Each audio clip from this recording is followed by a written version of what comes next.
नमस्कार मित्रांनो, तर आता 3 दिवसाची सुट्टी पडली तर काय करायचं, तर आम्ही ठरवलं आता आपल्याला गावाला जायचं आहे. तर आम्ही सकाळी पहाटे 5 वाजता उठून आम्ही निघालो दर्शनकडे. दर्शन म्हटलं माझी गाडी घेऊया आणि मस्त आमचा प्रवास सुरू झाला. सकाळचं मस्त थंडीचं वातावरण आणि प्रवास एकदम मजेशीर वाटत होता.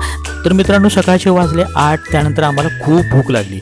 मग साताऱ्यामधील बनाना लीफ हे आमचं आवडतं हॉटेल, त्या ठिकाणी आम्ही नाश्ता करण्यासाठी थांबलो. हे हॉटेल बघाल तर एवढं सुंदर, मस्त, छान आणि थंडगार असं वातावरण असलेलं असं हॉटेल. दर्शन हा या ठिकाणी पहिल्यांदाच आला होता. आता म्हटलं तुला काय खायचं आहे ते मागवा. मग सगळेजण मेन्यू कार्ड शोधायला लागले आणि त्यानंतर आम्ही आवडतीचे पदार्थ मागवले. मेदूवडा, पोहे, त्यानंतर पोहे तर मस्तच झाले होते, एक नंबर. त्यानंतर उत्तप्पा, डोसा असे आम्ही पदार्थ मस्त डिलिशियसचे मागवले.